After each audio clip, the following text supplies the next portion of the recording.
8 siècles avant J.C., au pied de l'Himalaya. Ici, dans les vallées où l'air est lourd et humide et la terre généreuse, s'étendaient de petits royaumes et républiques. Un monde imprégné de croyances ancestrales, un monde de brahmanes, de guerriers et de marchands, mais sous le voile des rituels familiers, une soif spirituelle se faisait déjà sentir.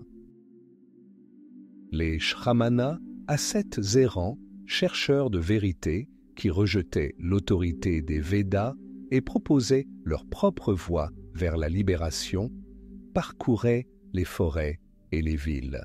C'était une époque de grande effervescence intellectuelle, un temps où les réponses anciennes ne suffisaient plus et où les nouvelles restaient à découvrir.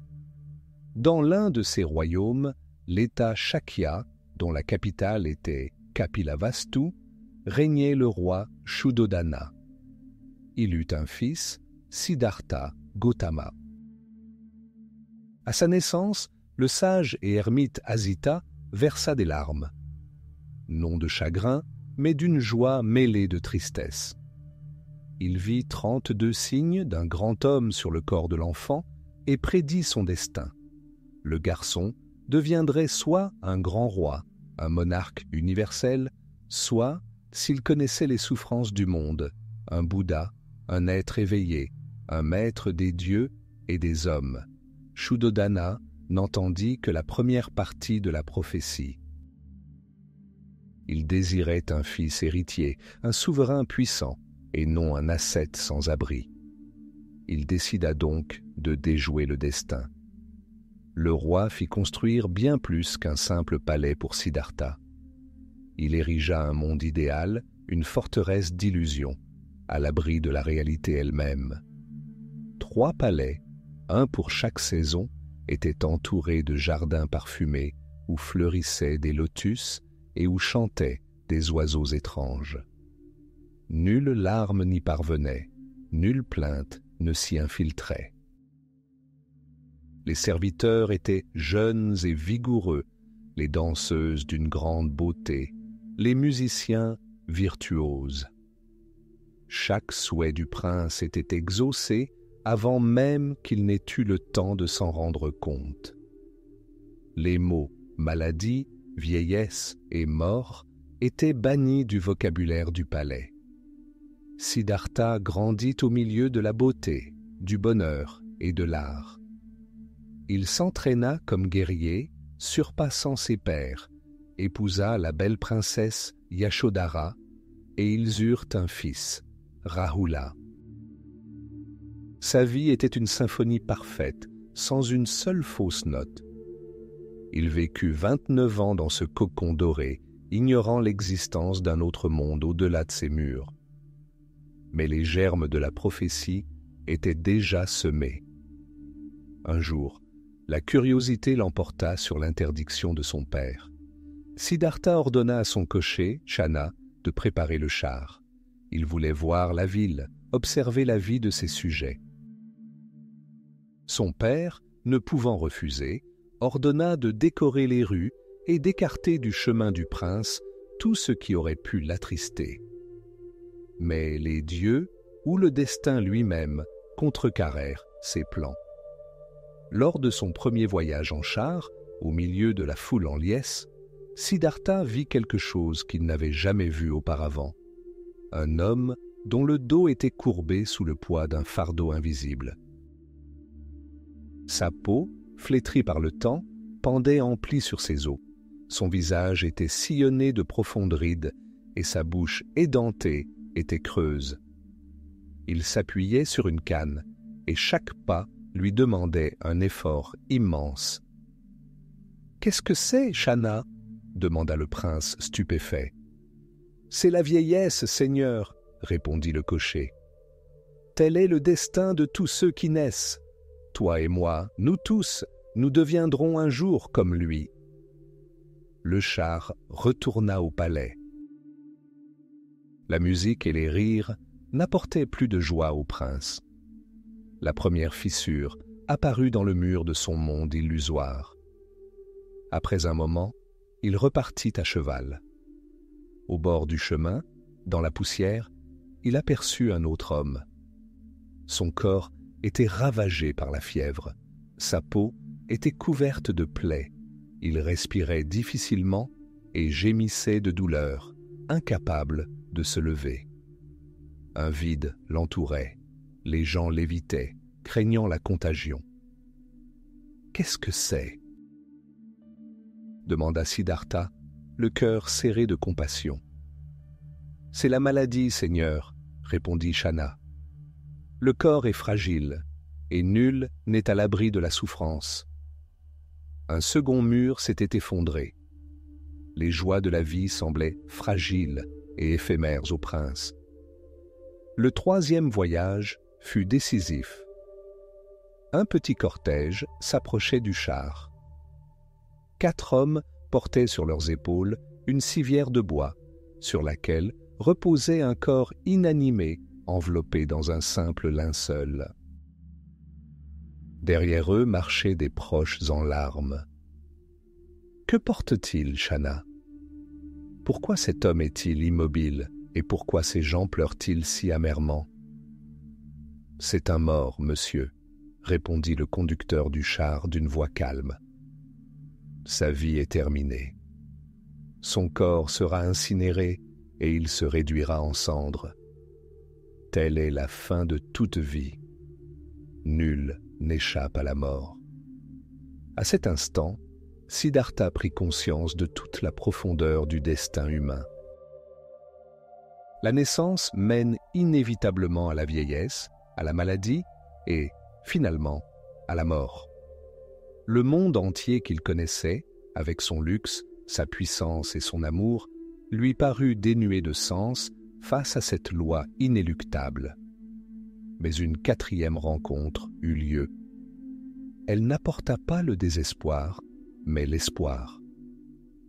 Le prince aperçut un homme vêtu d'une robe orange délavée, le crâne rasé et un bol à aumône à la main. Il marchait d'un pas calme et concentré, le visage serein. On ne lisait ni peur, ni désir, ni tristesse dans ses yeux. « Qui est-ce, Channa ?»« C'est un ermite, monsieur. Un homme qui a quitté la vie terrestre pour trouver le chemin qui mène au-delà de la naissance et de la mort, au-delà de la souffrance. » Le regard de l'ascète transperça le cœur de Siddhartha. Il n'y vit pas une échappatoire, mais un défi. Il y vit un chemin. De retour au palais, il ne serait plus jamais le même. Les belles danseuses lui semblaient de futurs squelettes, les mets exquis de la poussière, les sons de la musique une complainte funèbre. Il contempla sa femme endormie et son nouveau-né, et son amour pour eux se mêla à la douleur aiguë de la compréhension. Eux aussi étaient soumis à la loi de la souffrance. La décision était prise. Une nuit de pleine lune, alors que tout le palais dormait, Siddhartha se leva. Il contempla une dernière fois Yashodhara et Rahula, n'osant les toucher de peur de les réveiller et de compromettre sa résolution. Il descendit silencieusement aux écuries, réveilla Channa et lui ordonna de seller son meilleur cheval, Kantaka. Ensemble, ils quittèrent la ville en silence, dont les portes, selon la légende, s'ouvrirent d'elles-mêmes. Il s'arrêta sur les rives de la rivière Anoma. De son épée, il se coupa ses longs cheveux noirs, symbole de la caste des Kshatriyas. Il ôta ses soieries et ses bijoux et les offrit à Channa, lui demandant de retourner au palais. Revêtu d'une simple robe que la légende disait offerte par un dieu, il fit ses premiers pas sur une voie nouvelle. Le prince Siddhartha mourut. Un chercheur de vérité sans nom était né.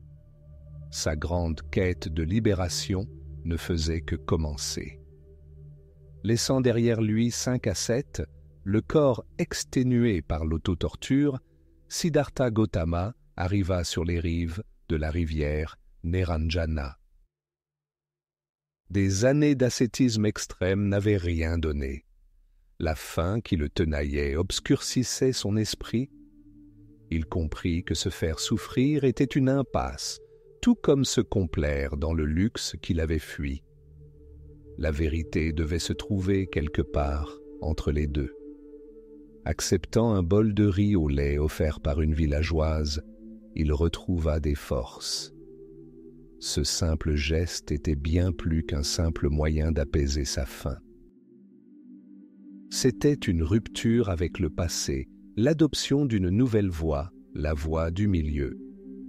Sous l'immense canopée d'un figuier majestueux qui serait plus tard appelé l'arbre de la Bodhi, l'arbre de l'éveil, il était assis en tailleur. Le dos droit comme une flèche, sa résolution inébranlable, il fit un vœu silencieux mais inébranlable, adressé non aux dieux, mais à l'essence même de l'existence. Que ma peau, mes tendons et mes os se dessèchent, que toute ma chair et tout mon sang se tarissent, mais je ne quitterai pas ce lieu avant d'avoir atteint l'éveil suprême et complet. La nuit tomba. Le silence de la forêt s'épaissit, devint presque palpable. Et alors commença la plus grande des batailles, une bataille non pour un royaume ou de l'or, mais pour l'esprit humain lui-même, des profondeurs de sa propre conscience. Mara, le seigneur des illusions, surgit, personnification de tout ce qui enchaîne un être vivant au cycle de la souffrance. Ce n'était pas un démon de chair et de sang. C'était la peur incarnée, le désir incarné, l'attachement même à soi-même. D'abord vinrent ses armées.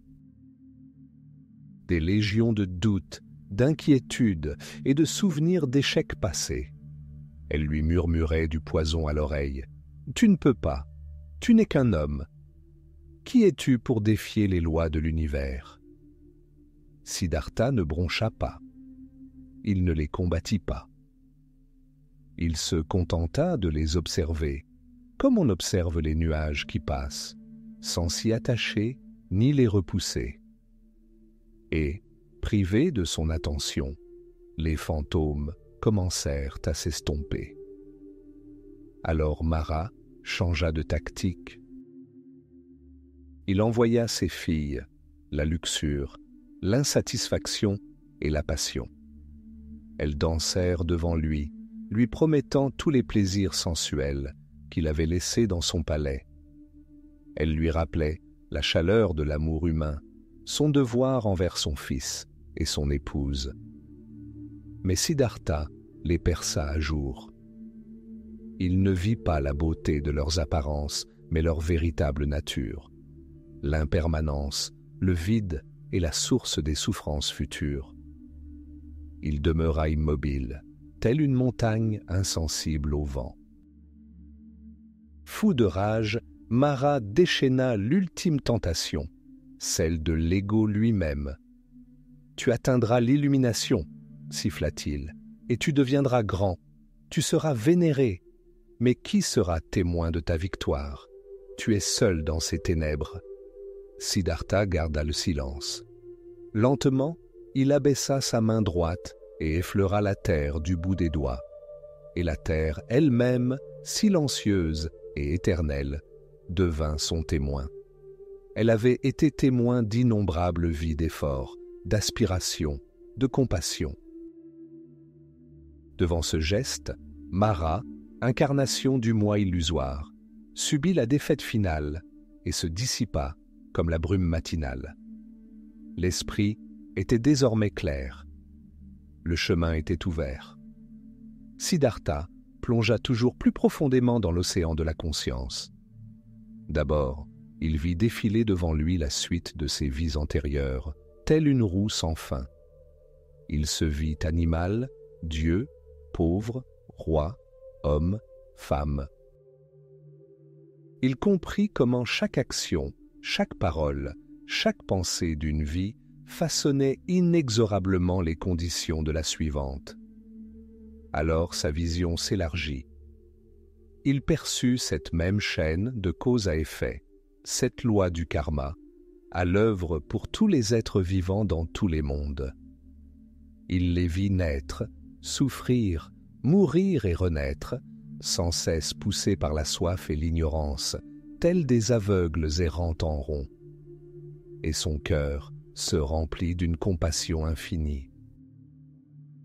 Et enfin, lorsque la première étoile de l'aube brilla à l'est, il perça le dernier voile.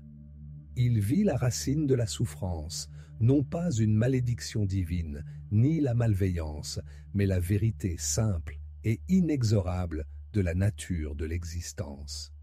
Dans ce moment de silence et de clarté absolue, l'enseignement naquit.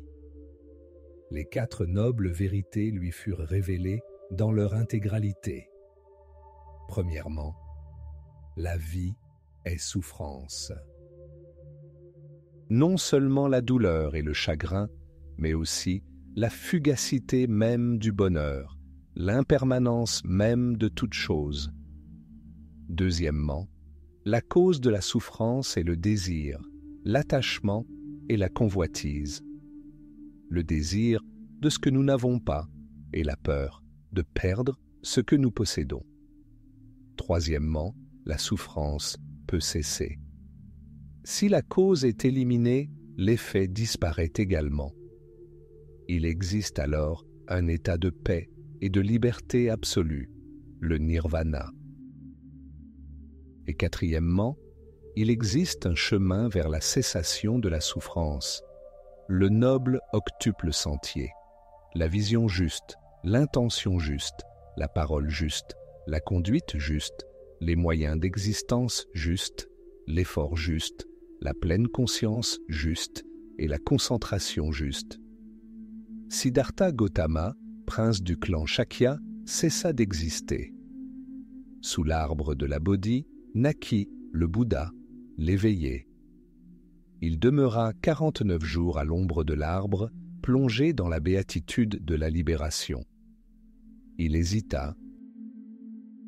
L'enseignement qu'il avait reçu était profond, subtil et difficile à comprendre. Qui, dans un monde aveuglé par les passions, pourrait le comprendre?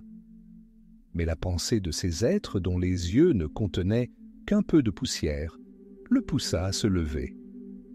Il se leva, non en conquérant, mais en médecin ayant trouvé un remède au plus grand mal du monde. Et il se mit en route pour le parc aux cerfs, auprès des 5 ascètes qui l'avaient jadis abandonné. La roue de l'enseignement était prête à se mettre en mouvement. Le silence. Non pas le silence du cœur de la nuit, mais celui qui demeure après qu'un orage a déchiré le ciel. Sous l'arbre de la Bodhi, à l'ombre de ses feuilles en forme de cœur, était assis l'homme qui venait de cesser d'être Siddhartha Gautama. Le monde autour de lui restait inchangé. Le même soleil se levait sur le Gange, les mêmes paysans menaient leurs troupeaux à l'abreuvoir. Mais pour lui, tout avait changé à jamais. Il avait atteint l'éveil. Il voyait la réalité sans distorsion, comprenait la cause de la souffrance et le chemin vers sa libération.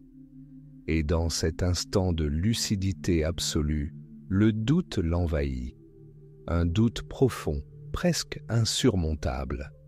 La vérité qu'il avait découverte était subtile, profonde, difficile à appréhender. Comment expliquer le goût de l'eau à quelqu'un qui n'en a jamais bu? Comment décrire la couleur du ciel à un aveugle né? L'humanité était embourbée dans ses attachements, dans sa soif de plaisir et de pouvoir. Ses paroles seraient comme des murmures dans la tempête. Elles resteraient inaudibles. Et même si elles étaient entendues, elles ne seraient pas comprises. Il songea simplement à rester là, seul, dans la paix de sa liberté retrouvée.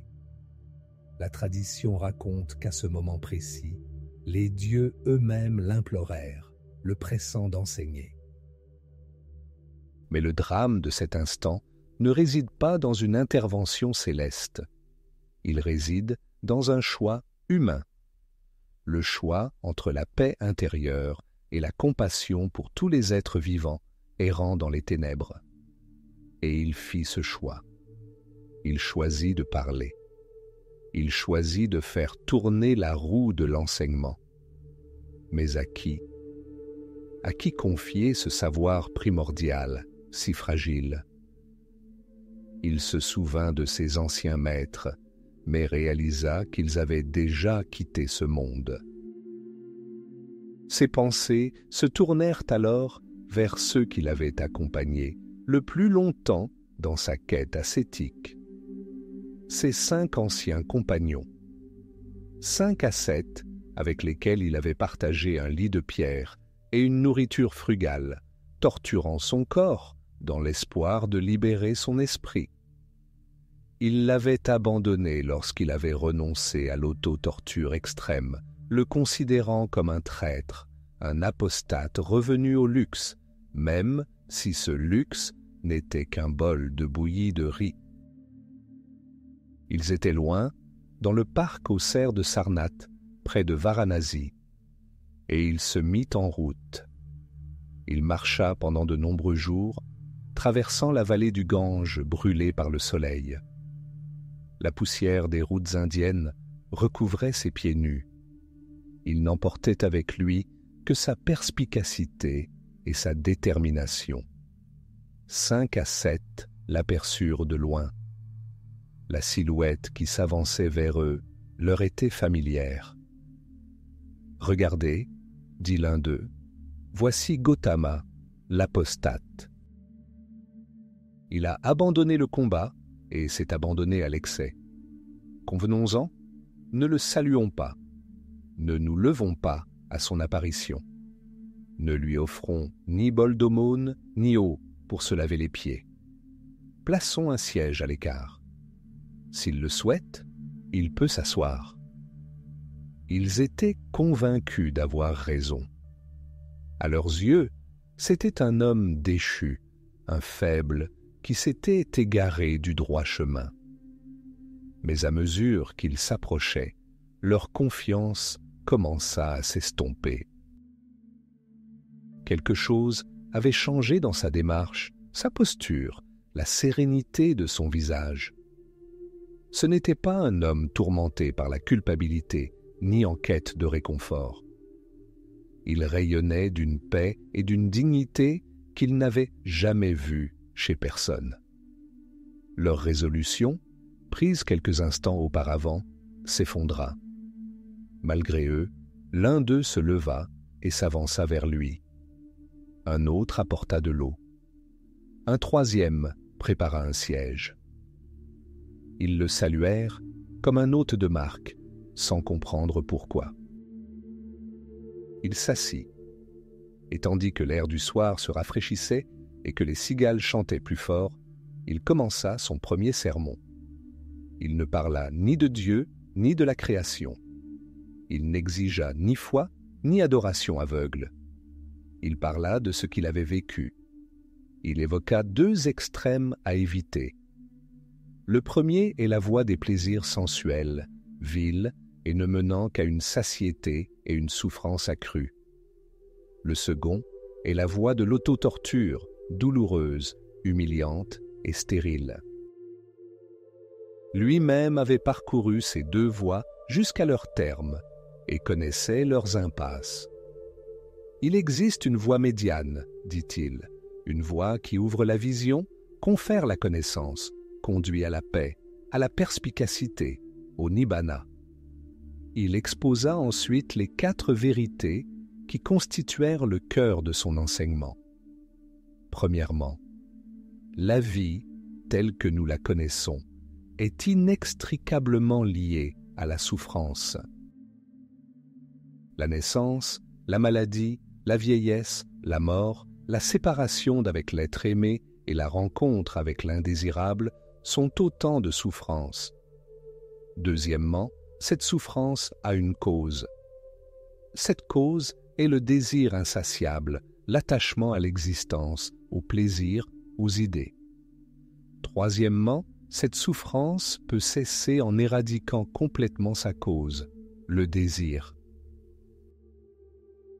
Et la quatrième vérité était le chemin vers cette cessation, le noble octuple sentier, composé de la vision juste, de l'intention juste, de la parole juste, de la conduite juste, des moyens d'existence justes, de l'effort juste, de la pleine conscience juste et de la concentration juste.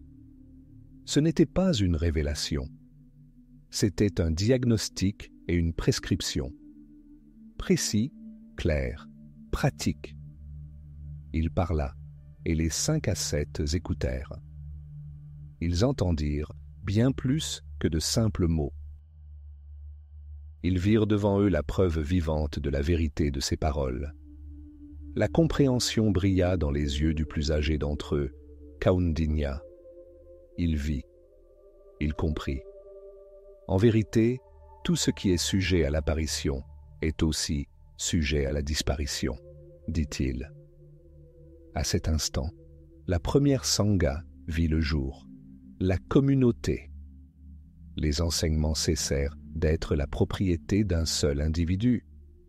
Ils trouvèrent leurs premiers disciples. Bientôt, les 4 autres suivirent. Ils étaient désormais 6. 6 êtres éveillés dans le parc aux cerfs de Sarnath. La roue de l'enseignement, le Dhammachakra, se mit en mouvement. Lentement, presque imperceptiblement, dans ce bosquet paisible, un mouvement commença qui, en quelques siècles, allait transformer le visage de toute l'Asie et toucher chaque recoin de la planète. Il n'avait pas encore acquis toute sa force dévastatrice. Pour l'instant, ce n'était que la première révolution, initiée par la voix d'un seul homme et entendue par 5 autres. Mais la roue tournait déjà, et rien ne pouvait l'arrêter. Le sang du Kalinga n'avait pas encore séché sur les plaines, mais le fracas des épées résonnait encore aux oreilles de l'empereur Ashoka. 100 000 morts, 150 000 exilés, une victoire au goût de cendre. L'empereur, qui avait conquis le monde par la force, contemplait désormais son empire et n'y voyait plus le triomphe, mais une douleur incommensurable. Il était confronté à une question plus lourde que n'importe quel fardeau royal.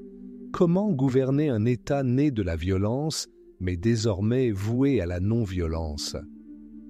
Comment faire connaître sa volonté, sa nouvelle foi, son repentir aux 4 coins de ce vaste empire, des cols rocailleux de l'Afghanistan actuel au delta humide du Bengale? Un empire bâti par l'épée ne pouvait être gouverné par la seule prière.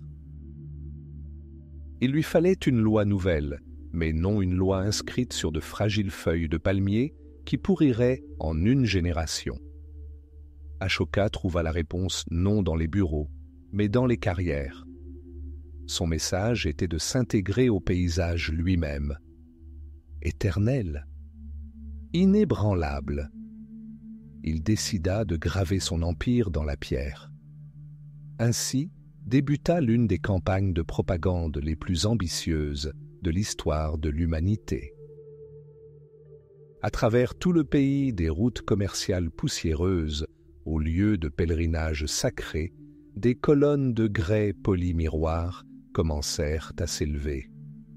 Certaines atteignaient 15 mètres de hauteur, couronnées de figures de lions, d'éléphants ou de taureaux, symboles antiques de force désormais mis au service de la paix. Mais il s'agissait de plus que de simples monuments. C'étaient des prédicateurs de pierre. Sur leur surface lisse, ainsi que sur des blocs et des rochers entiers, des sculpteurs gravèrent les décrets de l'empereur. Nous les appelons les édits d'Ashoka. Ce n'était pas la langue des sages de la cour, le sanskrit complexe et inaccessible. Ashoka parlait au peuple. Ses décrets étaient rédigés en prakrit, la langue vivante et parlée de la plupart de ses sujets, et inscrits en écriture brahmi, ancêtre de presque tous les alphabets indiens modernes. Mais le génie de l'empereur se révélait aux frontières. Au nord-ouest, où vivaient les descendants des guerriers d'Alexandre le Grand, les édits étaient inscrits en grec et en araméen. Ashoka n'exigeait pas que l'empire apprenne sa langue. Il parlait lui-même les langues de son empire. Chaque voyageur, chaque marchand, chaque fonctionnaire passant devant ces pierres pouvait lire et comprendre la volonté de son souverain. L'Empire acquit ainsi un code moral unifié, inscrit dans des dizaines de dialectes différents, mais véhiculant un message unique. De quoi parlait cette voix de pierre? Elle parlait du Dharma. Mais il ne s'agissait pas simplement de doctrine bouddhiste. Ashoka prêchait une éthique universelle, un ensemble de règles acceptables par les brahmanes, les jaïns et les adeptes de toute autre religion. Par-dessus tout, il s'agissait d'ahimsa, la non-violence. Des édits imposaient des restrictions strictes sur l'abattage d'animaux pour les cuisines royales. Les sacrifices sanglants étaient interdits. Mais Ashoka alla plus loin. Il fit construire des hôpitaux non seulement pour les hommes, mais aussi pour les animaux.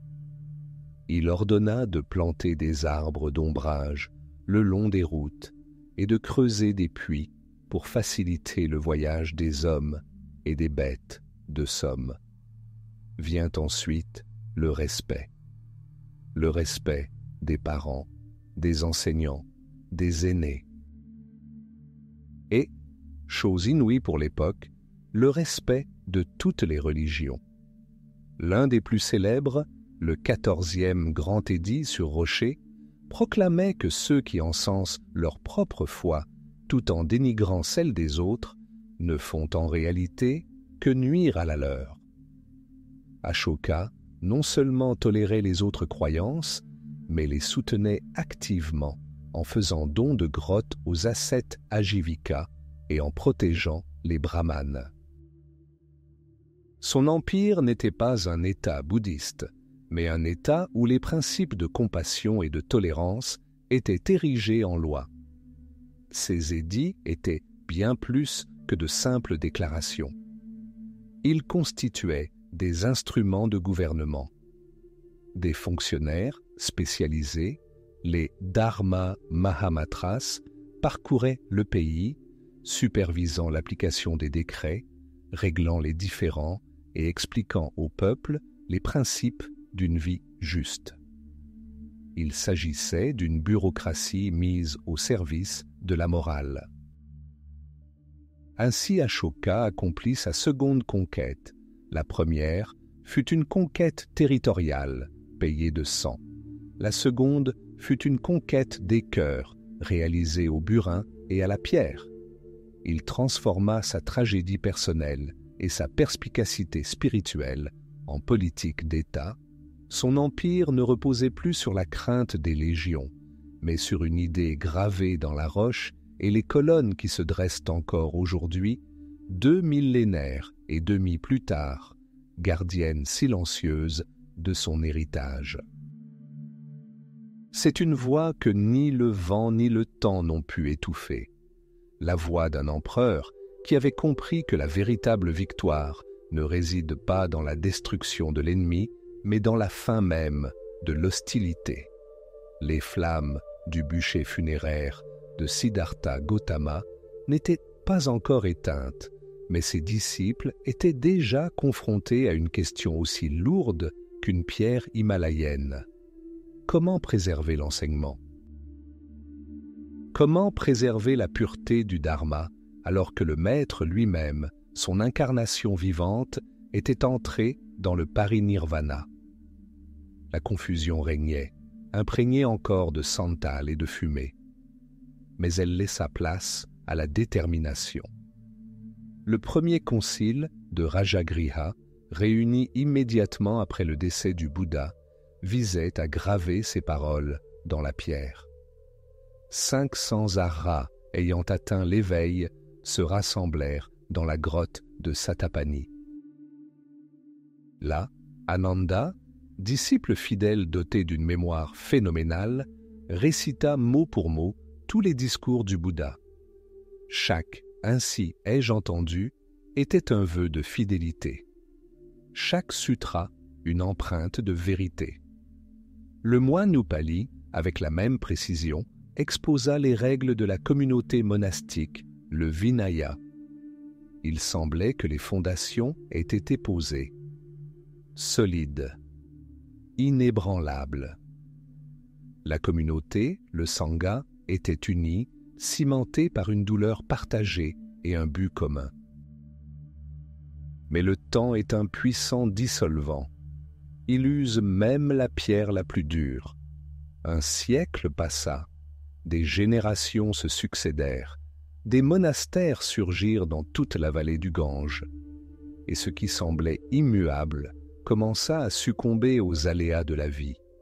Dans la ville animée de Vaishali, une scission commença à se manifester. La dispute ne portait pas sur des questions métaphysiques, mais sur des sujets prosaïques, presque quotidiens. 10 points étaient en jeu. Les moines peuvent-ils conserver le sel dans une corne? Manger après-midi? Utiliser des tapis luxueux? Et la question la plus pressante, peuvent-ils accepter des dons d'or et d'argent? Pour certains moines, notamment ceux des régions occidentales, il s'agissait de concessions justifiées aux réalités du monde nécessaires à la survie et à la diffusion de l'enseignement. Pour d'autres, les gardiens de l'ancien ordre, c'était une trahison, un écart par rapport aux préceptes du Bouddha. Le différend culmina lors du deuxième concile bouddhique. 700 moines se réunirent pour trancher les 10 points litigieux. Les votes furent partagés. La majorité, fidèle aux règles strictes, condamna les innovations. Ils se nommèrent Staviravada, l'enseignement des anciens. Ils croyaient que le chemin de la libération était étroit et ardu. Il exigeait un renoncement total au monde, une discipline rigoureuse et une stricte observance des préceptes établis par le Bouddha lui-même. Leur idéal était l'Arat, le saint parfait, qui par ses efforts titanesques brise le cycle des renaissances et atteint le nirvana. Il se sauve lui-même. C'était la voie des élus, la voie de la solitude, une ascension vertigineuse au bord d'un précipice. Mais ceux qui se trouvèrent en minorité au concile ne se considérèrent pas comme des perdants. Ils y virent non comme une défaite, mais comme le début d'une nouvelle voie. Ils se nommèrent Mahasanghika, la grande communauté. Ils croyaient que l'esprit de l'enseignement primait sur sa lettre, que la compassion du Bouddha était sans bornes et que, par conséquent, la voie de la libération ne pouvait être l'apanage d'une poignée d'ascètes. Elle devait être ouverte à tous, aux laïcs, aux marchands, aux femmes, à tout être vivant souffrant en ce monde. C'est de cette graine semée à Vaishali qu'est née une nouvelle et grandiose branche du bouddhisme. Elle se nomma Mahayana, le grand véhicule. Ce nom n'était pas qu'une simple image, mais une affirmation. Un véhicule assez vaste pour conduire au salut non pas une seule personne, mais d'innombrables êtres. À l'inverse, l'enseignement des anciens était appelé Hinayana, le petit véhicule. Ce nom, bien sûr, était polémique, voire péjoratif, et les disciples de la voie des anciens ne l'ont jamais accepté. Leur tradition nous est parvenue sous le nom de Theravada, ce même enseignement des anciens. Mais quelle était l'essence de cette nouvelle et grande voie? Le Mahayana offrit au monde un idéal nouveau. Au lieu de l'arhat, en quête de salut personnel, le bodhisattva apparut. Un être éveillé, déjà au seuil du nirvana, prêt à se libérer des chaînes du samsara, mais refusant volontairement la libération finale. Par compassion infinie pour tous les êtres vivants, il fait vœu de revenir dans ce monde de souffrance, sans cesse, de naître et de mourir jusqu'à ce que le dernier être vivant, le dernier brin d'herbe, atteigne l'éveil. Ce fut une véritable explosion intellectuelle et spirituelle. De nouveaux textes, de nouveaux sutras apparurent que les adeptes du Mahayana affirmaient être les enseignements secrets du Bouddha, destinés à ceux qui étaient prêts à les entendre. Les sutras de la Prajnaparamita, la perfection de la sagesse, révélèrent le concept stupéfiant de Shunyata, la vacuité. L'idée que rien, aucun phénomène, ne possède d'existence indépendante et permanente. Tout est interconnecté, tout est illusoire, comme un rêve ou le reflet de la lune dans l'eau. C'est sur cette base que le grand philosophe Nagarjuna, qui vécut aux alentours du IIe siècle de notre ère, acquit une grande renommée. Il systématisa ses idées, créant l'école Madhyamaka, la voie du milieu, et sa logique, d'une acuité remarquable, transperçait tout dogme. Ainsi survint le grand schisme. Non sanglant, non violent. Ce ne fut pas un affrontement d'armées, mais une divergence de voies. Deux grands fleuves, jaillissant d'une même source pure, les paroles du Bouddha Shakyamuni entamèrent leur long voyage. L'un, le Theravada, coula vers le sud, jusqu'au Sri Lanka et à l'Asie du Sud-Est, apportant avec lui le Canon Pali et l'idéal rigoureux de l'Aratship. L'autre, le Mahayana, se précipita vers le nord, à travers l'Himalaya, jusqu'au Tibet, à la Chine, à la Corée et au Japon, donnant naissance à une incroyable diversité d'écoles, de philosophie et de pratiques. Deux interprétations d'un même enseignement. Deux chemins vers un même sommet. Un schisme qui, loin de détruire, enrichit l'héritage de l'éveillé, transformant à jamais le paysage spirituel de l'Asie et du monde entier. Imaginez un fil. Fin, presque immatériel, né du cocon d'une minuscule créature. Imaginez maintenant ce fil tissé en étoffe, traversant empires, armées et traçant des routes à travers les contrées les plus inhospitalières de la planète. Nous l'appelons la route de la soie. Mais la soie n'était que son enveloppe extérieure, brillante. La véritable richesse, inestimable et impérissable, qui circulait le long de ces artères de la civilisation, était une idée. Et l'une des plus grandes idées à avoir entrepris ce voyage est née sous l'arbre de la Bodhi, en Inde. Dès les premiers siècles de notre ère, les enseignements du Bouddha étaient profondément enracinés en Chine, mais les disciples chinois se heurtaient à un problème bien connu des érudits, la traduction. Les textes anciens étaient fragmentaires et souvent contradictoires. La vérité semblait déformée par les transmissions répétées, trouble comme l'eau d'une gourde. Pour étancher leur soif spirituelle, ils devaient remonter à la source. Les sutras sanskrits originaux, conservés dans les monastères d'Inde. Et pour cela, il fallait que quelqu'un endure un véritable enfer. En 629, bravant l'interdiction impériale de quitter le pays, un jeune moine nommé Xuanzang quitta secrètement Chang'an, la capitale de l'Empire Tang. Il avait environ 27 ans, 17 années de voyage et plus de 16 000 kilomètres d'errance l'attendaient. Sa caravane était modeste, lui seul, sa foi et quelques rouleaux. Son but était immense, apporter la lumière pure du Dharma en Chine.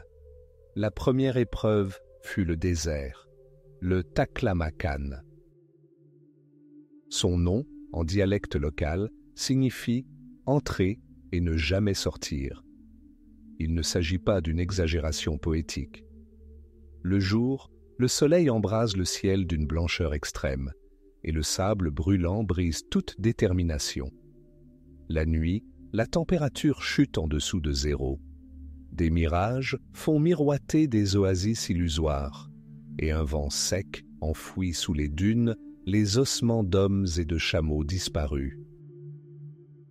Xuanzang écrivit que les seuls repères ici étaient les squelettes blanchis de ses prédécesseurs. Il marcha d'une minuscule oasis, miraculeusement préservée, à l'autre, où lui, moine bouddhiste, était accueilli avec méfiance par des guerriers turcs, des marchands sogdiens et des prédicateurs manichéens. Chaque oasis n'était pas une simple étape, mais un véritable creuset de culture, de langue et de croyances. Après avoir traversé le désert, il rencontra les montagnes, le Tian Shan et le Pamir. Des cols glacés à plus de 4000 mètres d'altitude, où l'air est raréfié et glacial, et où chaque pas est une lutte pour respirer. Des glaciers prêts à déclencher une avalanche au moindre bruit. Des sentiers étroits à flanc de précipice, où un faux pas signifiait la fin du voyage et l'oubli. Mais c'est là, dans ces hauteurs vertigineuses, que Xuanzang vit quelque chose qui fortifia son esprit. Dans la vallée de Bamiyan, en Afghanistan actuel, 2 gigantesques statues de Bouddha furent sculptées dans la roche. L'une mesurait 35 mètres de haut, l'autre 53. Pendant des siècles, des milliers de pèlerins et de marchands contemplèrent ces statues colossales qui, silencieuses, exprimaient majesté et paix. Ces statues étaient la preuve tangible que l'enseignement avait déjà emprunté cette voie avant lui, qu'il pouvait transformer la pierre inerte en source d'inspiration. Près de 14 siècles plus tard, en 2001, ces statues furent détruites. Mais pour un moine solitaire, elles furent un phare, un indicateur de sa voie. Après avoir parcouru la Bactriane et le Gandhara, où l'art grec rencontrait la pensée bouddhiste, donnant naissance à un style hellénistique unique de sculpture, Xuanzang atteignit enfin sa destination, l'Inde. Il arriva à Nalanda, la plus grande université de son temps. Ce n'était pas un simple monastère, mais une immense cité universitaire où 9000 moines érudits étudiaient non seulement la doctrine bouddhiste, mais aussi la logique, la médecine, l'astronomie et les mathématiques.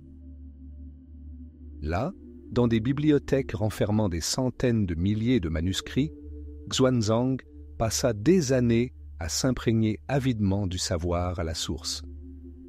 Son voyage de retour ne fut pas moins périlleux. Mais désormais, il était plus qu'un simple chercheur. Il était un gardien. Sa caravane ne transportait ni soie ni épices, mais le plus grand trésor de tous, la sagesse. 20 chevaux étaient chargés de 657 manuscrits sanscrits. Il emportait avec lui une bibliothèque entière, qui allait bouleverser à jamais le paysage intellectuel et spirituel de la Chine. À son retour à Chang'an, Xuanzang fut accueilli en héros par l'empereur même, qui lui avait interdit de partir. Le moine voyageur consacra le reste de sa vie à la traduction des textes qu'il avait rapportés. Son œuvre devint le fondement d'écoles entières du bouddhisme chinois. Son récit de voyage, Mémoire des pays occidentaux, devint un document historique inestimable utilisé par les archéologues au XIXe et XXe siècle pour redécouvrir les anciennes cités et royaumes d'Asie centrale. La route de la soie, telle que nous la connaissons, était pavée non seulement de pierres, mais aussi de la force de l'esprit humain. Elle transportait non seulement des marchandises, mais aussi des destins. Et l'histoire de ce moine qui brava déserts, montagnes et empereurs pour quelques rouleaux de vérité prouve que le lien le plus fort qui unit les civilisations n'est pas la soie, mais une soif insatiable de connaissances. Au VIe siècle de notre ère, le bouddhisme en Chine n'était plus une curiosité étrangère. Il s'était profondément enraciné dans la terre de l'Empire céleste. Des centaines de monastères ornaient les flancs des montagnes. Des milliers de moines traduisaient des textes sacrés, débattaient des subtilités de la doctrine et créaient d'immenses bibliothèques de sagesse.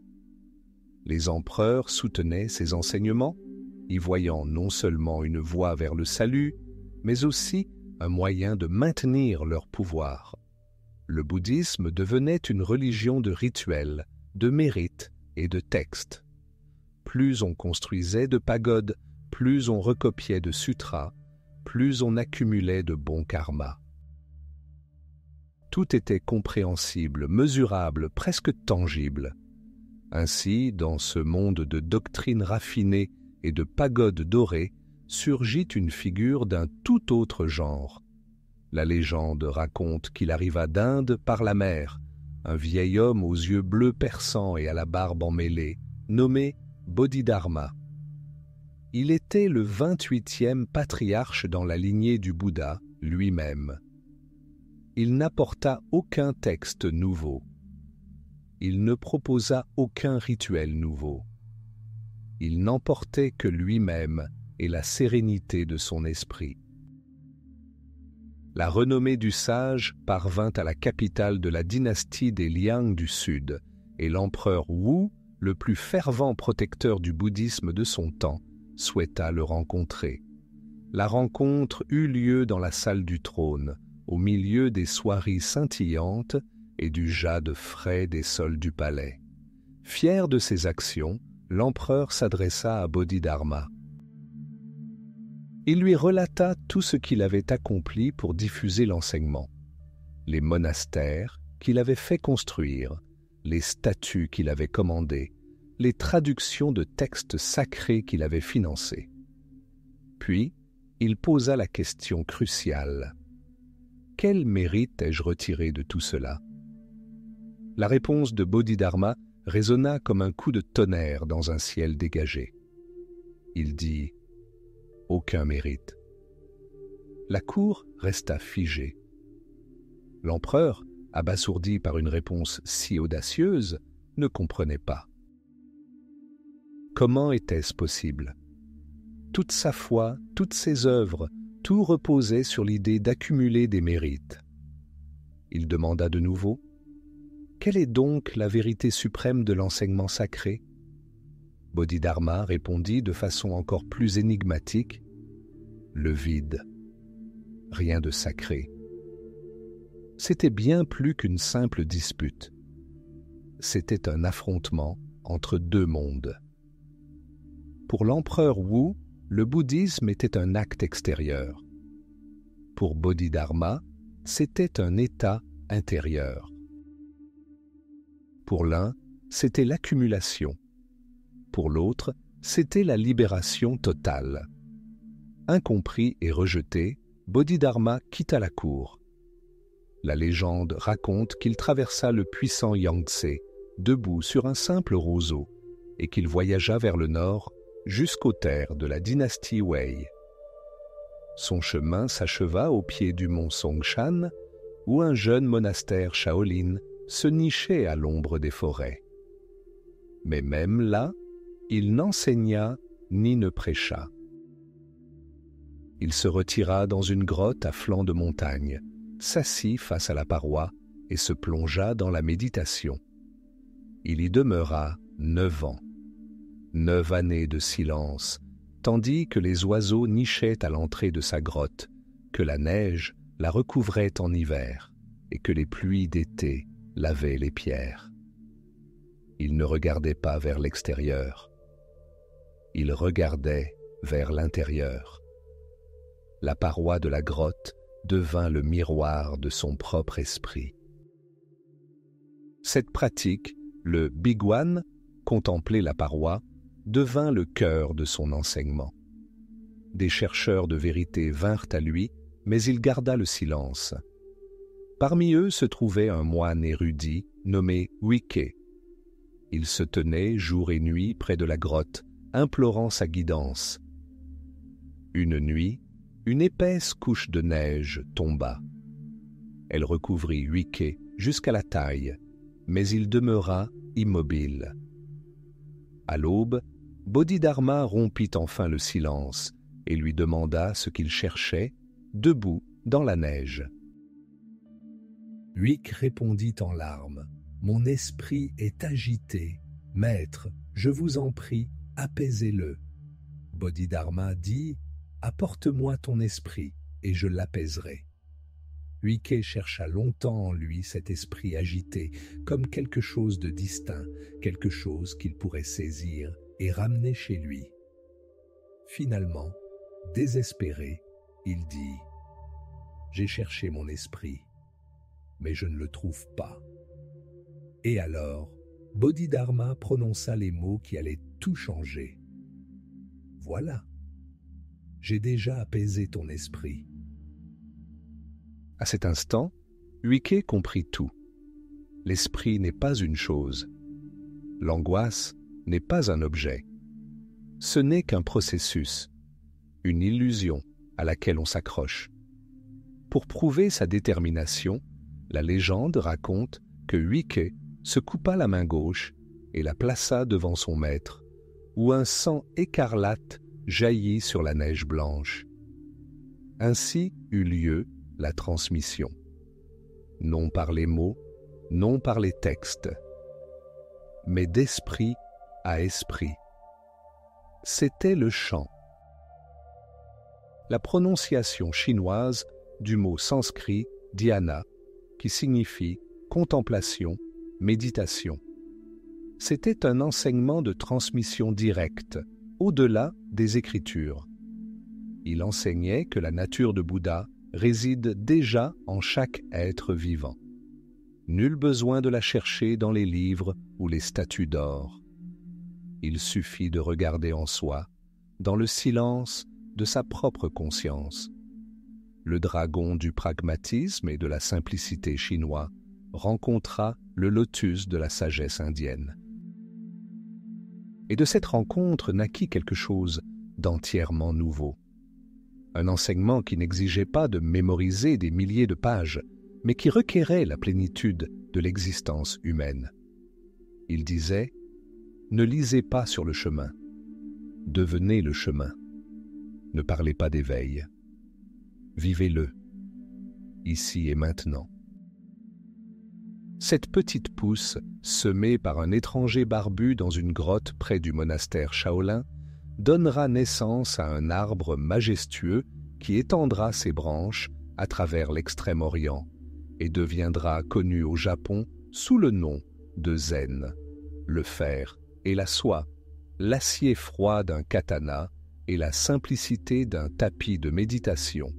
Ces deux images, en apparence opposées, ont fusionné en un tout indissociable dans le Japon médiéval. Elles ont donné naissance à l'une des fusions culturelles les plus étonnantes de l'histoire de l'humanité. La voix du guerrier, illuminée par la lumière du zen. L'atmosphère au Japon du XIIIe siècle était électrique. L'autorité de l'empereur à Kyoto n'était plus qu'une ombre, et le véritable pouvoir résidait entre les mains du gouvernement militaire, le shogunat à Kamakura, Le pays était gouverné par une caste de guerriers professionnels, les samouraïs ou bushi. Leur existence était simple et rude. Ils étaient jugés sur leur loyauté envers leur seigneur, leur maîtrise du sabre et la présence constante de la mort. Les anciennes écoles bouddhistes, avec leurs rituels complexes, leurs cérémonies fastueuses et leurs sutras interminables, semblaient trop distantes, trop aristocratiques. Un guerrier qui pouvait mourir à tout instant avait besoin de philosophie non pas pour l'au-delà, mais pour le moment présent, pour le souffle qui précède le coup. C'est alors qu'une nouvelle forme de bouddhisme arriva au Japon, venue du continent de Chine, le zen. Ses adeptes affirmaient que l'éveil s'atteignait non par la lecture de textes ou la prière, mais par l'expérience personnelle, la méditation et une discipline rigoureuse. Le zen n'offrait pas de réponse toute faite, mais une méthode. Il n'exigeait pas la foi en des dieux, il invitait à une introspection, à une exploration du vide de son propre esprit. Pour le samouraï, ce fut une révélation. La discipline zen s'apparentait à l'entraînement militaire. La concentration requise pour la méditation était la même que celle requise au combat. Plus important encore, le zen enseignait l'absence de peur face au néant. La mort n'est pas la fin, mais simplement une partie d'un flux éternel, aussi naturel que le cycle des saisons. Un guerrier qui embrassait cette vérité devenait invulnérable. Non pas à la lame de l'ennemi, mais à l'ennemi ultime, sa propre peur. Cette nouvelle alliance entre l'épée et l'esprit fut mise à l'épreuve du feu en 1274 et 1281. Des armadas sans précédent apparurent au large des côtes japonaises.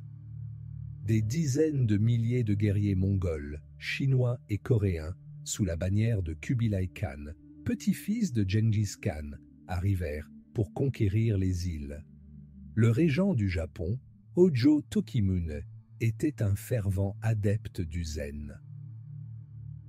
Face à une menace qui pouvait rayer son pays de la carte, il ne paniqua pas. Il se tourna vers son maître spirituel. La réponse de ce dernier fut simple. Si tu veux trouver la paix, cherche la source de ton angoisse. La légende raconte que lorsqu'un soldat mongol fit irruption dans le temple Engaku-ji et leva son épée au-dessus de la tête du maître Buko, celui-ci ne broncha pas. Il récita calmement un verset. « Au milieu du tonnerre et des éclairs de ce monde, il est un lieu où il n'y a ni vie ni mort. » Le soldat, frappé par ce calme absolu, abaissa son épée. Les guerriers japonais combattirent avec un courage désespéré. Et bien qu'ils aient été aidés à 2 reprises par un vent divin, un kamikaze et un typhon qui dispersa la flotte d'invasion, c'est la force intérieure, forgée par la pratique du zen, qui leur permit de persévérer. Ils combattaient dans un état qu'ils appelaient mushin, littéralement absence d'esprit. Il ne s'agit pas de stupidité, mais d'un esprit semblable à la surface d'un lac par une journée sans vent, reflétant tout sans rien retenir. Au combat, cela signifiait qu'il n'y avait pas de place pour la peur, le doute, ni pour la pensée. Je vais frapper maintenant. L'épée se mouvait d'elle-même, le corps répondait instinctivement, et l'esprit restait pur et limpide. Une action sans agent. Un coup porté sans celui qui le porte. L'expression idéale de cet état était l'un des symboles zen les plus puissants. En dessous, le cercle vide. Une expiration. Un coup de pinceau trempé dans l'encre. Et sur le papier blanc, un cercle apparaît. Enso. Il peut être fermé ou ouvert. Parfait ou volontairement imparfait. ce n'est pas qu'un symbole, c'est l'empreinte d'un instant. La preuve qu'à cet instant précis, l'artiste a atteint un vide illuminé où il n'y a ni ego ni pensée, mais seulement l'être pur. Le cercle symbolise tout et rien. Le vide d'où naissent toutes choses et la plénitude de l'univers. Commencement et fin, fusionnés en une seule ligne. Pour le samouraï, l'Enso était une carte de son monde intérieur. La lame traçant un arc dans l'air et le pinceau dessinant un cercle sur le papier étaient deux manifestations d'un même principe, celui de l'action parfaite, née de la parfaite quiétude de l'esprit. Cette philosophie a rayonné bien au-delà des champs de bataille. Elle a façonné toute l'esthétique japonaise, l'art floral, l'ikebana, la cérémonie du thé, où chaque geste est mesuré et chargé de sens. Les jardins de pierre, où le vide entre les rochers est plus éloquent que les pierres elles-mêmes. On perçoit une influence zen en tout cela, une quête de simplicité, d'asymétrie, la conviction que la véritable beauté et la force résident non pas dans les objets, mais dans le vide qui les sépare, dans le silence.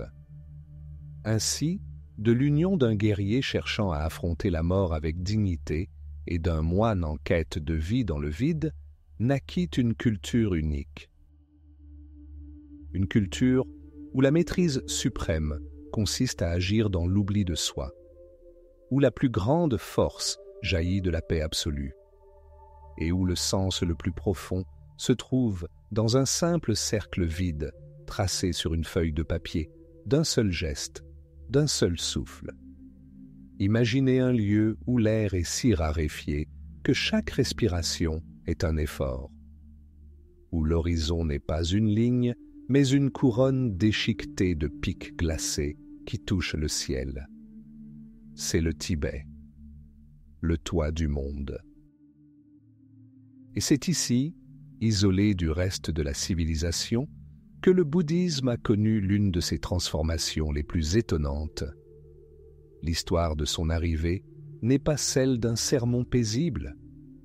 C'est un récit de politique, de magie et d'un affrontement titanesque entre deux mondes.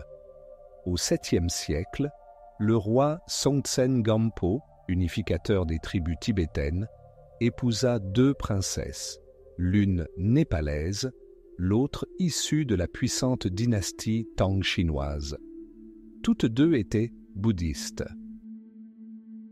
Elles apportèrent à Lhasa non seulement des rouleaux de soie et des alliances politiques, mais aussi de précieuses statues de Bouddha. Ce furent les premières graines semées dans le sol rocailleux et glacé de l'ancienne foi tibétaine. La religion bonne, peuplée de chamans, d'esprits de la nature et de divinités féroces des montagnes et des rivières. Mais les graines ne germèrent pas facilement.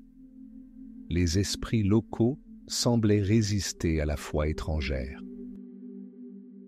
Des légendes parlent de démons faisant trembler la terre et de temples s'effondrant avant même d'être construits.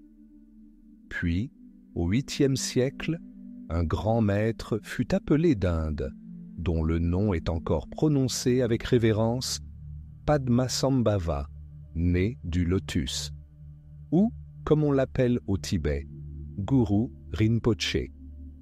Il n'est pas venu pour détruire les anciens dieux. Cela aurait été trop facile. Padmasambhava les a défiés. Il s'est engagé dans un combat spirituel contre eux, les soumettant un à un par sa puissance spirituelle. Il ne les a pas bannis, mais les a convertis, transformant des démons vengeurs en fervents défenseurs d'un nouvel enseignement, le Dharma. C'est dans cet acte de grande synthèse spirituelle que naît le caractère unique du bouddhisme tibétain. On voit des images de ces divinités. à plusieurs bras, portant des colliers de crâne, entourés de flammes. Elles ne sont pas maléfiques. Elles sont l'énergie indomptable de la réalité elle-même, mise au service de l'éveil. Cette idée, non pas de fuir l'énergie, mais de la maîtriser, est au cœur du Vajrayana, le véhicule de diamant, nom donné à la tradition tibétaine.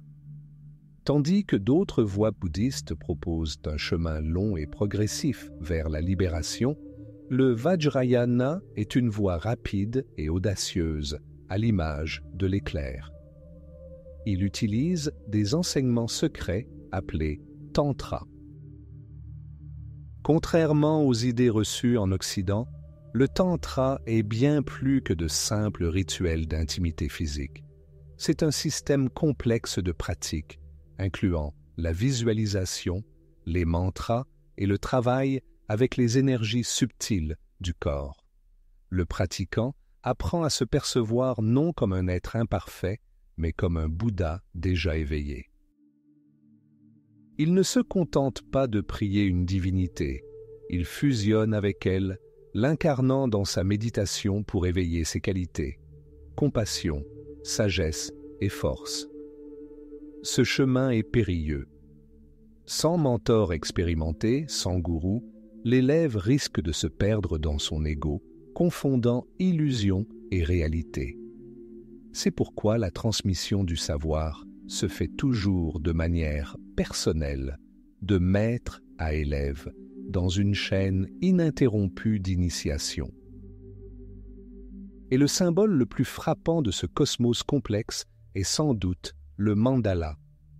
Pour le profane, il s'agit simplement d'un beau motif symétrique.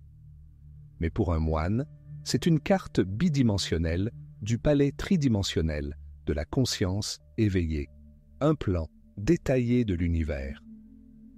Les mandalas les plus célèbres sont créés à partir de sable coloré. Pendant des mois, penchés sur une plateforme, les moines utilisent de fins entonnoirs métalliques appelés shakpur pour verser le sable grain par grain, créant ainsi un motif d'une incroyable complexité. Chaque couleur, chaque ligne, chaque forme possède une signification symbolique profonde. C'est un acte de concentration suprême, une méditation en action. Et puis, lorsque l'œuvre, fruit de centaines d'heures de travail, est achevée, elle est détruite. D'un simple geste, le motif complexe se fond dans un tas de sable gris. Ce sable est ensuite déversé dans le fleuve afin que les bénédictions du mandala se répandent à travers le monde. Rien n'illustre plus clairement ni plus impitoyablement le principe bouddhiste d'impermanence. La beauté est éphémère. La vie est éphémère. Même le palais sacré de l'éveil n'est qu'une forme transitoire. À ce sommet isolé du monde, l'autorité spirituelle se trouva étroitement liée au pouvoir terrestre. Ainsi naquit un système de gouvernement unique, dirigé par le Dalai Lama, incarnation vivante d'Avalokiteshvara, le bodhisattva de la compassion infinie. Après la mort du Dalai Lama, une longue quête mystique commença. Des lamas chargés d'enquêter parcoururent le pays entier à la recherche de l'enfant qui, selon les prophéties, les signes et les visions, était sa prochaine réincarnation. Une fois retrouvé, le garçon fut conduit à Lhasa, au gigantesque palais du Potala, où il reçut une formation rigoureuse afin de devenir un jour le chef spirituel et temporel de son peuple. Ainsi, sur le toit du monde, une civilisation vit le jour où les monastères étaient forteresses et universités, où l'art servait de guide à la méditation et où le souverain était un enfant reconnu comme un dieu vivant. C'est un monde où magie et psychologie, rituel et philosophie ne s'opposent pas, mais fusionnent en un tout. un monde qui pendant des siècles a gardé ses secrets derrière les murs impénétrables de l'Himalaya, offrant à l'humanité l'une des voies les plus audacieuses pour comprendre la nature de la réalité. Début de l'enregistrement. Imaginez le silence. Non pas le vide, mais un silence profond. Pendant près de 5 siècles après la disparition de Siddhartha Gautama, ses disciples n'osèrent pas représenter son visage. Le faire aurait été un sacrilège, une tentative d'enfermer l'infini dans la pierre ou l'argile. Sa présence était marquée par des symboles. Un trône vide sous l'arbre de la Bodhi où il atteignit l'illumination. Ses empreintes dans la pierre, traçant le chemin qu'il a parcouru. La roue du Dharma, l'enseignement en perpétuelle évolution. Il était une idée, un état, non un être de chair et de sang. On ne pouvait le voir, on ne pouvait que le saisir. Et maintenant, à l'aube du nouveau millénaire, tout change. Le silence est rompu. Nous sommes dans le nord-ouest de l'Inde, au royaume de Gandhara. Ce n'est pas seulement une terre, c'est un carrefour de monde. L'air y est imprégné de la poussière des caravanes commerciales et des échos d'armées disparues. Ici, dans les montagnes et les vallées du Pakistan et de l'Afghanistan actuels, l'héritage d'Alexandre le Grand s'est heurté à la sagesse indienne. Les dieux et les héros grecs ont continué de vivre dans la mémoire des descendants de ces guerriers. Et c'est ici, dans ce creuset de culture, que le visage du Bouddha apparaît pour la première fois. Mais à qui appartient ce visage? Regardez, des cheveux épais et ondulés, noués en chignon à la manière d'un philosophe grec. Un nez droit et ciselé. Des yeux profonds sous des sourcils parfaitement dessinés. Une robe aux plis amples, évoquant la toge d'un sénateur romain. Voici Apollon, vêtu d'une robe de moine.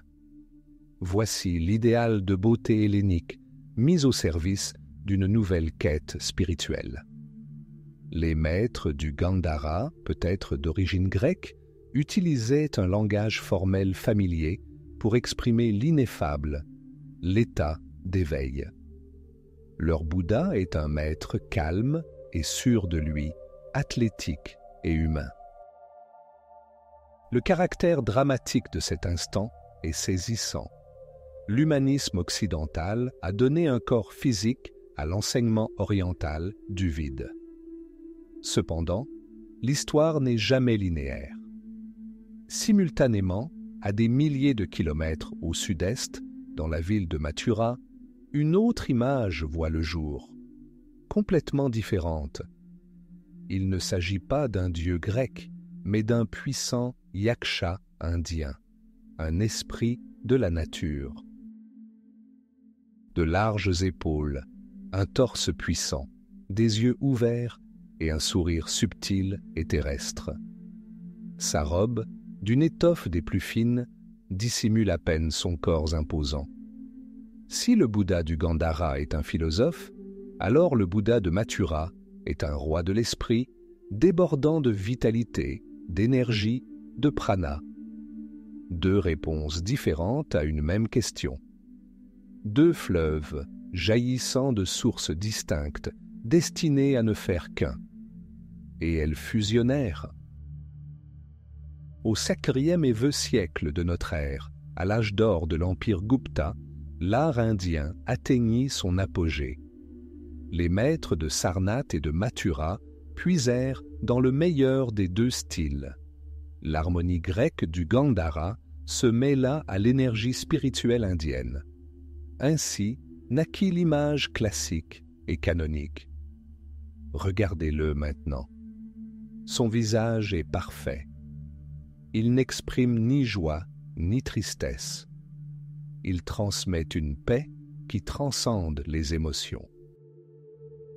Ses yeux sont baissés, son regard tourné vers l'intérieur, vers les profondeurs de la conscience. Ses lèvres esquissent un sourire subtil et énigmatique, le sourire de celui qui a réalisé la vérité et s'est libéré de la souffrance. Son corps est parfaitement proportionné et pourtant dépourvu de sensualité terrestre. Sa robe lui colle à la peau comme un linge mouillé, non pas pour le dissimuler, mais pour spiritualiser sa forme. Il n'est plus un homme ni un dieu olympien. Il est l'incarnation visuelle du nirvana figé dans la pierre. Un équilibre parfait. Cette image deviendra une référence. Avec des caravanes le long de la route de la soie, des marchands sur des navires, il entreprendra un voyage à travers l'Asie. Nous voici transportés dans un autre monde. Au XIIe siècle, au cœur des jungles impénétrables du Cambodge. Ici, l'air est lourd et humide, et les cris des oiseaux se mêlent aux psalmodies monotones des moines.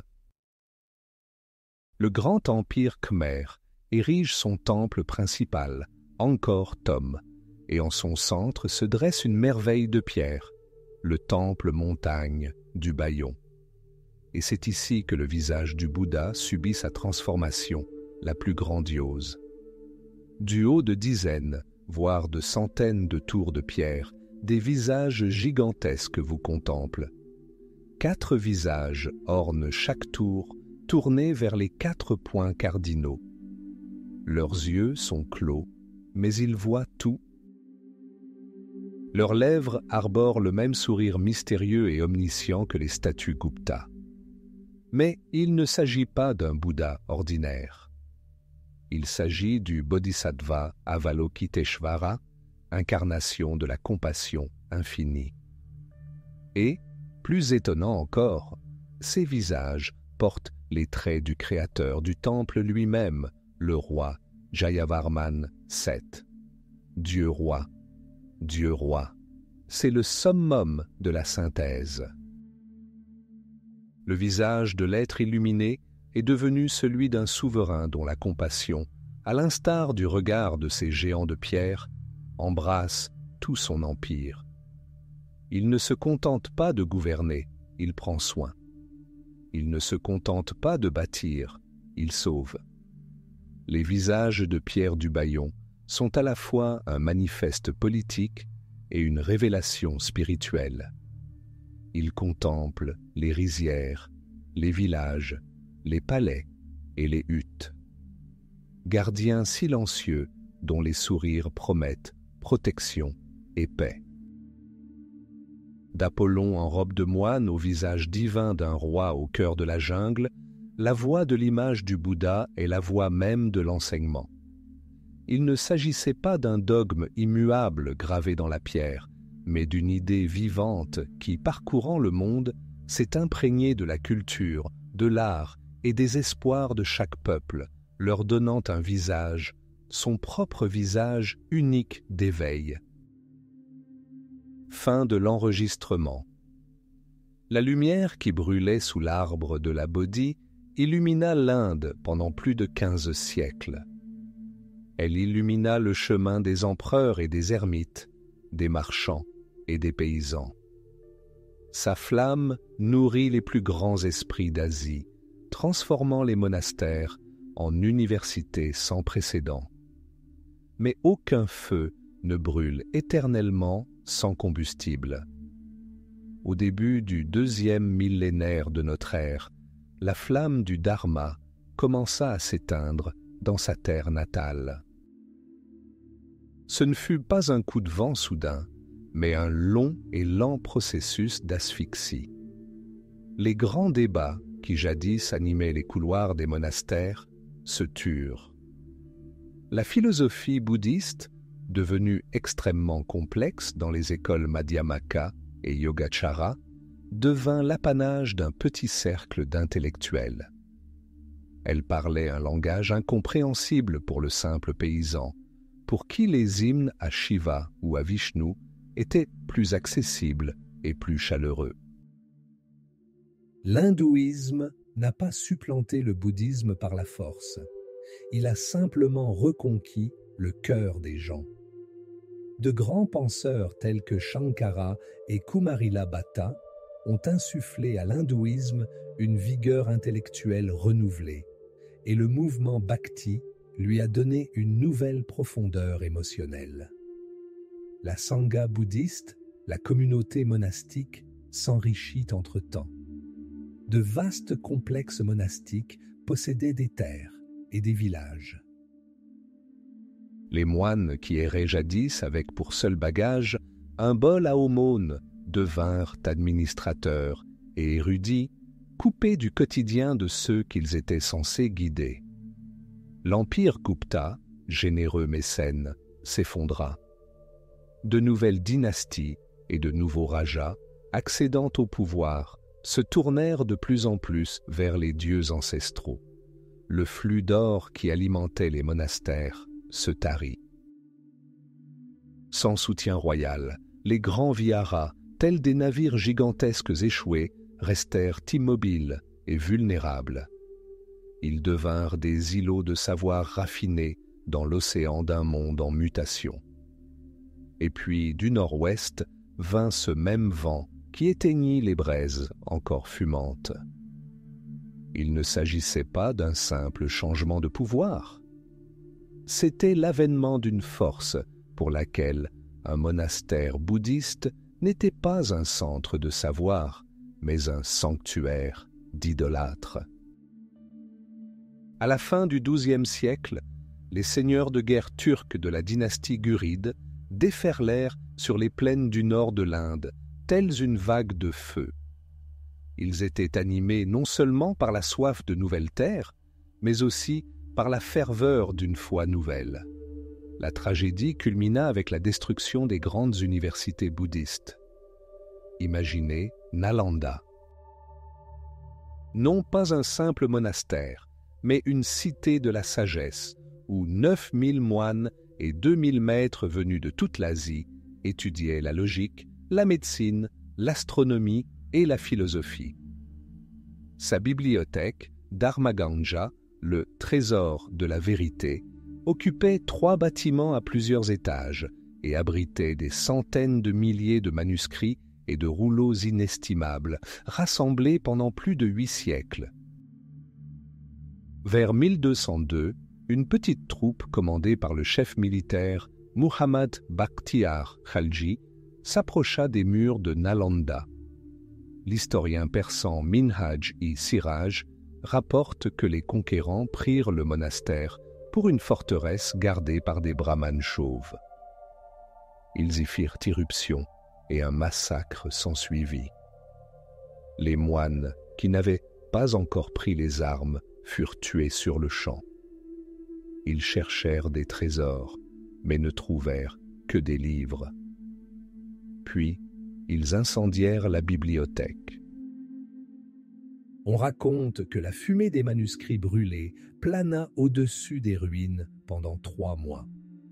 Le feu consuma bien plus que des feuilles de palmier et du papier. Il consuma des sutras, des traités sur la logique de Nagarjuna et des ouvrages médicaux uniques au monde. Tout un univers de pensée, un millénaire de recherches intellectuelles fut réduit en cendres. Le même sort frappa d'autres centres, Vikramashila, Odantapuri. C'était bien plus qu'un simple pogrom. C'était la lobotomie d'une civilisation entière. Le cœur intellectuel du bouddhisme fut arraché. Les rares survivants s'enfuirent. Ils emportèrent avec eux ce qu'ils purent sauver, des fragments d'enseignements conservés dans leur mémoire et les quelques rouleaux ayant survécu. Ils traversèrent les cols enneigés de l'Himalaya pour gagner le Népal et le Tibet. Ils portèrent la flamme vacillante de la civilisation vers de nouvelles terres, où elle était destinée à briller d'une vigueur renouvelée. Pendant ce temps, en Inde, berceau du Bouddha, le silence s'installait. À la place des monastères, autrefois animés, il ne restait que des pierres calcinées, lentement englouties par la jungle. Les stupas, jadis d'un blanc éclatant, étaient désormais recouverts de mousse et d'oubli. L'enseignement né ici pour apporter la libération au monde entier avait presque complètement quitté son berceau. Il était devenu un vagabond, sans foyer, mais trouvant refuge dans le cœur de millions de personnes bien au-delà du Gange. Ayant perdu sa terre natale, le bouddhisme avait conquis le reste du monde. Il y a 2500 ans, à l'ombre de l'arbre de la Bodhi, un homme s'assit pour chercher une réponse à l'éternelle question de la souffrance. Son voyage fut intérieur, son laboratoire, sa propre conscience. Il ne laissa derrière lui ni temple de pierre, ni empire. Seulement un chemin. Un chemin transmis de maître à disciple, murmuré dans les cellules des monastères, inscrit sur des feuilles de palmier, porté à travers les cols enneigés de l'Himalaya et résistant aux épreuves de la guerre. Passons maintenant en revue les événements de la fin du XIXe siècle, en 1893. L'air de Chicago est saturé de fumée de charbon et d'odeurs d'acier en fusion. Ici, à l'Exposition universelle, au Parlement des religions, une voix s'élève, étrangère à ce tumulte du progrès. Anagarika Dharmapala, envoyé de Ceylan, parle de compassion, de la loi du karma, du chemin qui mène à la paix intérieure. Pour la plupart des Américains, grisés par l'âge d'or, ces paroles ne sont qu'une curiosité exotique. Mais il s'agissait de bien plus qu'un simple discours. C'était un dysfonctionnement, le premier écho d'un enseignement ancestral au cœur d'un géant industriel. Les décennies passent.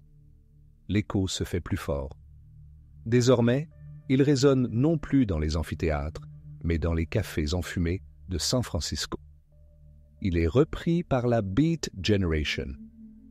Jack Kerouac, dans ses Clochards célestes, transforme la quête de l'illumination en un road trip, mêlant les koans zen à l'odeur de l'essence et à la liberté des grands espaces.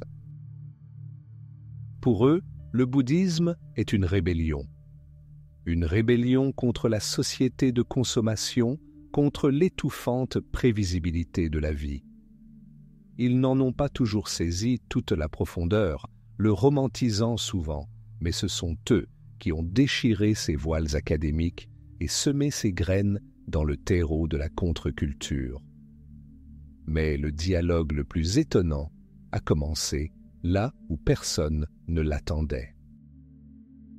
Non pas dans les temples ou les ashrams, mais dans des laboratoires stériles, au milieu du bourdonnement des appareils scientifiques. À la fin du XXe siècle, l'impensable se produit, la rencontre entre les pratiques contemplatives ancestrales et les neurosciences de pointe. Imaginez la scène. Un moine tibétain, vêtu d'une robe safran, qui a consacré des dizaines de milliers d'heures à la méditation, reste immobile dans le tunnel bourdonnant d'un appareil d'IRM. Des centaines d'électrodes sont fixées sur son crâne rasé. Des scientifiques, comme Richard Davidson de l'Université du Wisconsin, observent les écrans. Ils ne cherchent pas une âme. Ils recherchent des changements objectifs et mesurables dans le cerveau. Et ils les trouvent. Ce qu'ils observent bouleverse les fondements de la médecine occidentale. Les méditants présentent une activité sans précédent dans le cortex préfrontal gauche, la zone associée aux émotions positives et au bonheur. Leur cerveau génère de puissantes ondes gamma, témoignant d'une synchronisation étonnante de dizaines de milliers de neurones. C'est la signature neuronale d'un état de pleine conscience et de compassion profonde. Les textes anciens décrivant les états de samadhi et de metta trouve soudain une confirmation physique dans le langage des impulsions électriques. La neuroplasticité est prouvée. Le cerveau, comme un muscle, se modifie avec l'entraînement. Un entraînement mental. Cette rencontre a déclenché une révolution. En 1979, le biologiste Jon Kabat-Zinn, non-bouddhiste, a adapté les principes fondamentaux de la méditation à un usage laïque. Il a créé un programme de réduction du stress basé sur la pleine conscience. 8 semaines de formation, accessibles à tout patient dans un hôpital américain classique. Pas de rituel, pas de dogme, juste une technique. Une technique consistant à observer sa respiration, ses sensations corporelles, le flux de ses pensées. Et ça a marché. Aujourd'hui, cette pratique, connue sous le nom de pleine conscience, est utilisée dans les entreprises pour accroître la productivité, dans l'armée pour lutter contre le stress post-traumatique et dans les écoles pour améliorer la concentration. La voie ancestrale s'est mondialisée. Elle ne requiert plus un long pèlerinage. Elle est accessible via une application pour smartphone. Elle promet moins le nirvana que le soulagement de l'anxiété et une efficacité personnelle accrue. Et c'est là que réside le paradoxe central de notre époque. Un enseignement conçu pour se libérer du désir est devenu un produit de consommation sur le marché du développement personnel. S'agit-il d'une adaptation judicieuse qui a permis à la sagesse ancestrale d'atteindre des millions de personnes, ou d'une profanation insidieuse qui en a dilué l'essence profonde?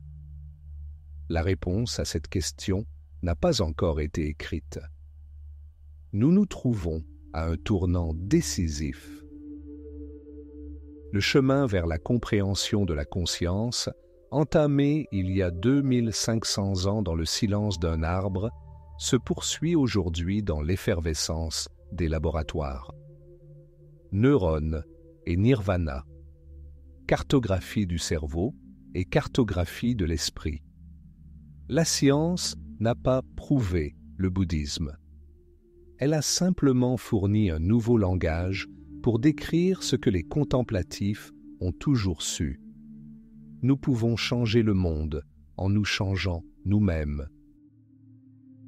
La question posée à l'ombre du figuier des pagodes demeure la même. Seuls les outils ont évolué. Et aujourd'hui, au XXIe siècle, scrutant les images lumineuses du cerveau en activité, l'humanité poursuit ce même grand voyage intérieur. Ce voyage, commencé par une simple respiration, se poursuit dans le bourdonnement des serveurs, dans les algorithmes des applications et, comme toujours, dans le silence profond de notre propre conscience.